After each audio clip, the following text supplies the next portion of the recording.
ਤੁਹਾਡਾ ਭਾਜੀ मेरा नाम रवीन अख्तर है। की तो मसला मैं स्कूल टीचर हूँ। तो ये जगह हमने 12 साल पहले ख़रीदी थी। किससे खरीदी थी आप? ये हमने ख़रीदी है सरफराज मसीह से। सही। उसने ये 4 दीवारी बनाई थी पहले और फिर किराए पे भी दी हुई थी इसने, तो हमने इससे ख़रीदी है। तो ख़रीदने के बाद हमने यहाँ अपना दरवाज़ा लगाया अपने घर से ला के, तो उसने पास खड़े होकर हमें कब्ज़ा दिया। 47 मरले हैं ये। सही। तो उसके बाद हम ताला लगा के चले गए हैं। 6 महीने बाद हम आए हैं, जब देखा तो ताला बदला हुआ था। हमें नहीं पता था कि किसने बदला। इधर उधर से हमने पूछा तो बताया कि ये चौक बाज़ार का बंदा है रशीद काठू, उसने ये ताला चेंज किया। तो वो कहता मेरी जगह। तो सर उसने जब हमने पता किया तो उसने पीछे से कोई 10-10 मरले के बयान किसी से लिए थे। तो उनके हैं 3 या 4 लोग हैं जिससे उसने ऐसे खाली बयान लिए, कब्ज़ा उसे नहीं मिला। तो हमने सिर्फ एक बंदे से लिए और उसी के नाम जो जगह, और उस बंदे का सरफराज ने हर जगह पे यानी उसके बयान हैं कि मेरी इस हवेली में किसी का एक मरला नहीं। तो उसके बाद ये स्टे लेना इसने शुरू कर दिए। तो हमारी ये दीवार भी गिरा दी, दरवाज़ा भी उठा के ले गया पहली दफ़ा जब लगाया था। तो यानी कि एक निशान उसने ख़त्म किया कब्ज़े का। उसके बाद स्टे लेता रहा। स्टे अल्लाह का शुक्र है हमारे हक़ में होते रहे। तो अब आखिरी फ़ैसला हुआ है, जज ने उसे जुर्माना किया 60,000। वो जुर्माना भी उसने अदा कर दिया।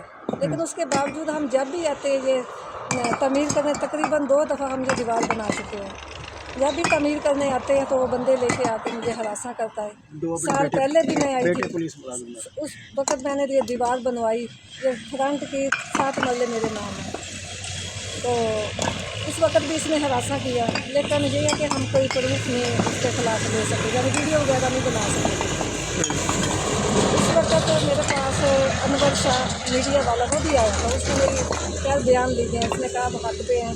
पुलिस वाले थाने से उसने पता किया, उसने भी कहा ये अपने हक़ पे है, ये सच्चे हैं। दूसरा बंदा जो है वो बेईमान है, झूठा है।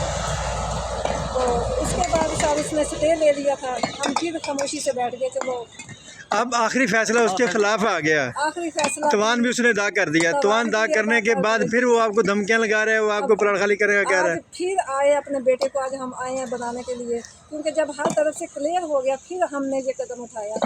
तो कि अब तो मतलब उसके पास DPO के हुक्म से और पुलिस के हुक्म से हमने ये आज तमीर करनी शुरू की है। तो वो फिर अपने बेटों को लेके आ गया। कौन लोग हैं वो? सुना है कि उनका कोई बेटा पुलिस मुलाजिम भी है? उसके 2 बेटे सर पुलिस में हैं।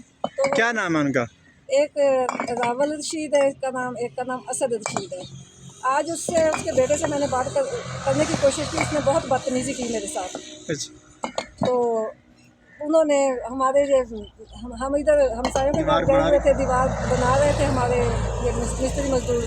तो जितनी बनाई थी उन्होंने धक्का लगा के गिरा दी।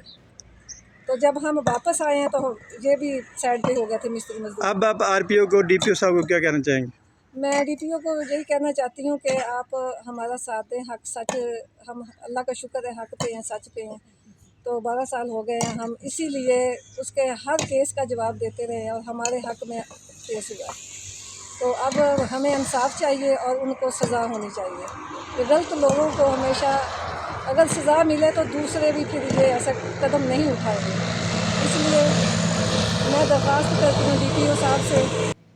जी सर, अब वो कहता है मुझे 2.5 लाख रुपया दें, भत्ता मांग रहा है, तवान मांगता है, हरासा करता है आके। तो इसलिए मेरी दरख्वास्त है DPO साहब से कि हमारे साथ इंसाफ किया जाए और कानूनी कार्रवाई की जाए उस बंदे के खिलाफ।